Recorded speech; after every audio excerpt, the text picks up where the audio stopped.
Guys, welcome to our YouTube channel. और आज हम पढ़ने वाले हैं डायमेंशन। डायमेंशन क्या होता है कि कोई भी जो फिजिकल क्वांटिटी होती है उसको बेस फंडामेंटल क्वांटिटीज़ के टर्म में कैसे रिप्रेजेंट करते हैं या कैसे एक्सप्रेस करते हैं, वही हमारा क्या होता है, डायमेंशन होता है। डायमेंशन को हम कैसे लिखते हैं? डायमेंशन को लिखने के लिए बेस क्वांटिटीज़ की जो डिफरेंट पावर होती है, डिफरेंट बेस क्वांटिटीज़ की डिफरेंट पावर्स के प्रोडक्ट के रूप में हम डायमेंशंस को लिखते हैं। और फिर एक और तरीका है डायमेंशन को लिखने का, जो बेस क्वांटिटीज़ की जो एक्सपोनेंट होती है, जो भी हमारा एक्सप्रेशन होता है, फिजिकल क्वांटिटीज़ का जो भी एक्सप्रेशन होता है, उस एक्सप्रेशन के अंदर हमारे पास में जो भी बेस क्वांटिटीज़ आ रही है, उन बेस क्वांटिटीज़ के एक्सपोनेंट को ही क्या बोलते हैं, डायमेंशन बोलते हैं। किसी भी फिजिकल क्वांटिटी का जो डायमेंशन होती है उसको हम स्क्वायर ब्रैकेट में लिखते हैं। डायमेंशन को हमेशा स्क्वायर ब्रैकेट में लिखते हैं। सबसे पहले हम देखते हैं एग्जांपल में फोर्स का डायमेंशन, कि फोर्स हमें पता है क्या होता है, मास टाइम्स एक्सेलरेशन होता है। We know force is equals to ma, और we can say that mass times acceleration. हम इसको मास टाइम एक्सेलरेशन बोल सकते हैं।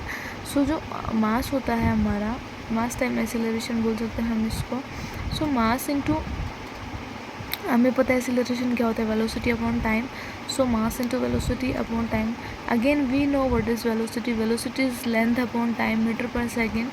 सो मीटर को हम किस में डिनोट करते हैं, इन बेस टर्म, मास में लेंथ में डिनोट करते हैं। So mass into length upon time upon में टाइम। सो इसको सॉल्व करेंगे। So mass into length upon time square हो जाएगा। हमें पता है लेंथ, मास को हम बेस क्वांटिटीज़ में क्या लिखते हैं, केजी से लिखते हैं। लेंथ को हम मीटर से लिखते हैं। एंड टाइम को हम किससे लिखते हैं, सेकेंड स्क्वायर से लिखते हैं। सो एंड हमें ये भी पता है बेस क्वांटिटीज़ में कि किसको किस चीज़ से डिनोट करते हैं। सो केजी को हम, मास को हम एम से डिनोट करेंगे, मीटर को हम लेंथ से डिनोट करते हैं जिसका सिंबल एल होता है, एंड टाइम को हम टी से डिनोट करते हैं, टाइम को हम कैपिटल टी से डिनोट करते हैं। So now we know force में हमारे पास में कौन कौन सी फंडामेंटल क्वांटिटीज़ आई हैं, उनके पावर्स को हम क्या बोलते हैं, फंडामेंटल कौन कौन से हमारे पास में फंडामेंटल्स क्वांटिटीज़ आई हैं, उनकी पावर का प्रोडक्ट ही हमारा क्या होगा, फोर्स का डायमेंशन होगा। So force is equals to, mass का हमारे पास में पावर 1 आई है, लेंथ की पावर 1 आई है, एंड टाइम की पावर -2 आई है। सो डायमेंशन फॉर्मूला हमारे पास में क्या होगा, m1 l1 t -2।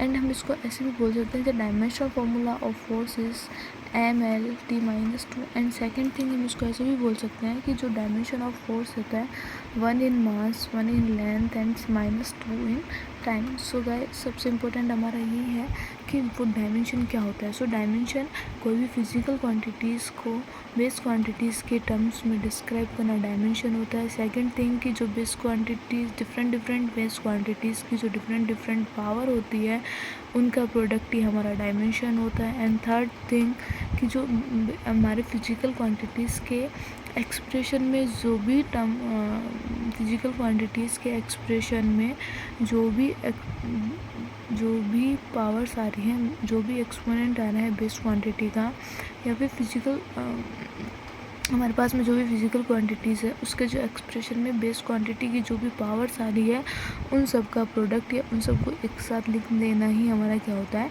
डायमेंशन होता है बेस क्वांटिटी का। और डायमेंशन को हमेशा स्क्वायर ब्रैकेट में लिखते हैं। Thank you so much. आज की वीडियो में इतना। वीडियो पसंद आए तो लाइक शेयर एंड सब्सक्राइब जरूर करें। Thank you so much.